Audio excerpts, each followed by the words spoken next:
Alongside Jim Barker, David Sanchez, Milt Stegall, and once again, it was the Vernon Adams Jr. show in this one. 451 passing yards. That is the fourth most he has thrown in a game.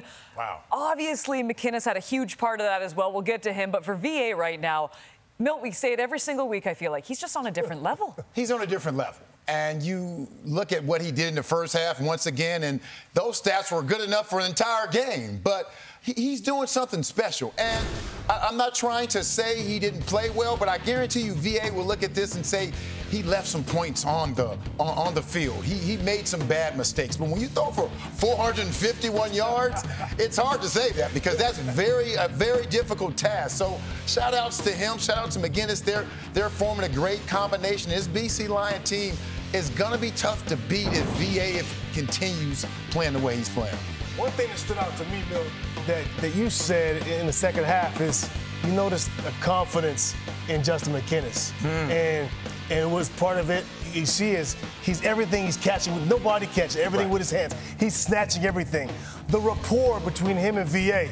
What's really big is that because VA is such an athletic quarterback and can buy time, it's almost impossible to guard these guys because of McInnes' catch radius and the rapport they have and VA buying time. They're really tough to handle.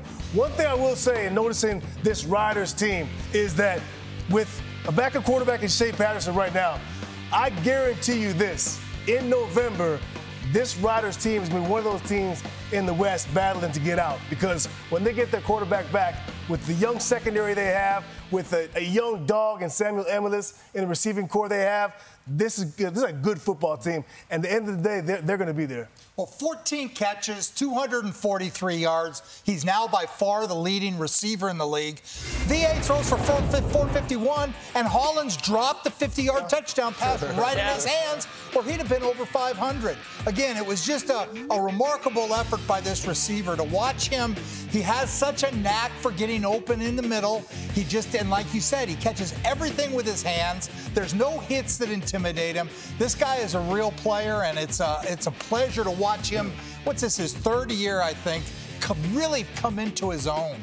You know what, too? If he wasn't cramping in that game, we just showed that shot as well. I mean, I'm not saying that he would have had more, but my goodness. I mean, he had to stay off for a lot of plays. His last three catches were with cramps. I know, it's amazing, isn't it? By the way, if you're keeping track at home, VA now on pace for 6,609 passing yards. Flutie's record, 6,619. This is a race we need to be watching as we send it back to SportsCenter.